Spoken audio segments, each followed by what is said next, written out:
Hello दोस्तों, आप सभी का स्वागत है आपके अपने चैनल जैकेट फैंस के अंदर। आई होप दोस्तों आप सभी लोग अच्छे होंगे। दोस्तों ये हमारा पार्ट 2 है। पार्ट 1 के अंदर हमने पूरी बेसिक जानकारी दी थी और आपको एक जानकारी और दे दूँ, यहाँ से हम कंप्लीट कोर्स स्टार्ट करने वाले जो कि टोटल फ्री होने वाला है। ये है पार्ट 2। पार्ट 1 के अंदर हमने कंप्लीट जानकारी दी है। अगर आपने पार्ट 1 नहीं देखा है तो पहले पार्ट 1 भी चेक करिए। उसके अंदर आपको ये समझ में आएगा कि लाठी किस तरीके से यूज़ करी जाती है, कौन सी लाठी यूज़ करना है आपको। आज हमारा है पार्ट 2 और ये भी लाठी घुमाने का बहुत ही इंपॉर्टेंट पार्ट होने वाला है, क्योंकि दोस्तों अगर आपने दोनों पार्ट पूरे नहीं देखे तो आपको लाठी घुमाना बिल्कुल भी नहीं आने वाली है। देखिए, सबसे पहले इस तरीके से आपको खड़े होना है।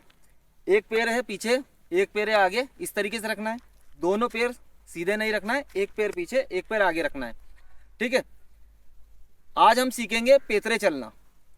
ये हमारी लाठी वाली भाषा में यूज़ करा जाता है, पेतरे चलना। तो याद रखिए, जब भी मैं लाठी घुमाने के अंदर पूरे कोर्स के अंदर बोलूँगा पेतरे चलना, तो यही चीज़ उसके अंदर इंक्लूड होगी। ठीक है। तो देखिए, इस तरीके से एक पैर पीछे है, एक पैर आगे है। लाठी को पकड़ना कैसे, ये जो हमारा एल्बो है, एल्बो को रखना है इस जगह पे। ठीक है, यहाँ से इस तरीके से और ऐसा नाप के यहाँ पे पकड़ लेना है। ठीक है। अब ऐसा हमने क्यों पकड़ा है, क्योंकि जब हम लाठी यहाँ घुमाएंगे तो लाठी यहाँ से निकलना चाहिए। ठीक है। अगर मैं ज़्यादा पकड़ लूँ और लाठी यूँ घुमाऊँ तो यहाँ से निकलेगी नहीं हाथ में से, तो ये नहीं होना चाहिए। लाठी इतनी पकड़ना है कि यहाँ से निकल जाए। ठीक है। सीधा हाथ हम इस तरीके से नीचे रखेंगे और उल्टा हाथ ऊपर रखेंगे। ठीक है। जब भी हाथ ऑन चेंज होंगे, नीचे ऊपर होंगे, तो मैं आपको कंफर्म करूँगा। जब तक दोस्तों मैं नहीं बोलूँ, जब तक याद रखिए, उल्टा हाथ ऊपर, सीधा हाथ नीचे, ये कंपलसरी है दोस्तों। कुछ बूस्ट आप ऐसे होते हैं जिसके अंदर हाथ हमारे चेंज होंगे, लेकिन वो मैं आपको कंफर्म करूँगा। ठीक है। तो याद रखिए, उल्टा हाथ ऊपर, सीधा हाथ नीचे, इस तरीके से रखना है। अब आपको क्या करना है, इस तरीके से खड़ा हूँ मैं। अभी मेरा जो फेस है वो सीधा आपके तरफ है। ठीक है। और मेरी जो नज़र है वो नज़र होना चाहिए लाठी के इस कोने पे। ठीक है दोस्तों, मेरी जो नज़र है वो लाठी के इस कोने पे होना चाहिए। अब मैं क्या करूँगा, लाठी का जो ऊपर वाला हिस्सा है इसको इस तरीके से डाउन करूँगा। ये मेरा शोल्डर है, इसको ऊपर उठाऊँगा इस तरीके से और लाठी को मैं इस साइड में डालूँगा। ठीक है। पीछे साइड में घुमाऊँगा और ये जो मेरा पैर है, लाठी और पैर दोनों एक साथ हम चेंज करेंगे। वो कैसे करेंगे, देखिए, इस तरीके से और ये इधर। अभी क्या हो गया दोस्तों, मेरा जो फेस है वो पूरा चेंज हो गया, वो चले गया पूरा इस साइड में और मेरी जो पीठ है वो आपकी तरफ हो गई।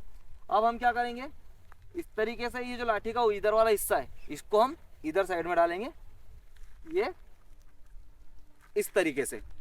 अब क्या हुआ, जहाँ से हमने स्टार्ट किया वहीं पे हम आ गए।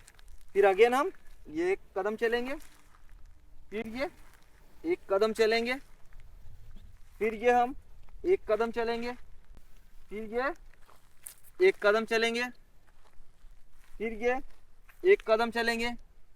अब हमें क्या करना है, आप 10-12 कदम आगे चल लिए, फिर आपको क्या करना है, 10-12 कदम हम पीछे जाएंगे। पीछे भी सेम उसी तरीके से जाना है आपको। देखिए, यहाँ से ये इधर आया, फिर ये इधर गए, फिर ये वापस इधर आए। ठीक है। और आपके जो हाथ है वो इस तरीके से होना चाहिए, मतलब देखने वालों को ऐसा लगना चाहिए कि आप बिल्कुल युद्ध के लिए तैयार हो। इस तरीके से आपको रखना है। अगेन हम देखेंगे, ये हम आगे बढ़े, फिर ये हम आगे बढ़े। इस तरीके से दोस्तों आपको पेतरे चलना सीखना है। और याद रखिए दोस्तों, आपको प्रैक्टिस करना है। प्रैक्टिस बिगर बूस्ट आपका कंप्लीट कोर्स नहीं होता है। आप कितना भी वीडियो देख लो, अगर आप प्रैक्टिस नहीं कर रहे हो तो आप बूस्ट ऑफ, लाठी घुमाना, ये चीज़ें नहीं सीख सकते हो। तो प्रैक्टिस बहुत ज़रूरी है। ये जो हमने कुछ कदम चल के बताया आपको, ये बिल्कुल सिंपल स्टेप है, लेकिन इसके बगैर आप लाठी घुमाना सीख ही नहीं सकते हो। तो आई होप आपको सारी चीज़ समझ में आएंगी। और कुछ भी चीज़ें अगर आपको समझ में नहीं आ रही है तो आप कमेंट करिए, 100% आपकी जो भी समस्या है उसको हम सॉल्व करेंगे। फिर मिलेंगे नेक्स्ट पार्ट के अंदर। तब तक के लिए जय हिंद, जय भारत।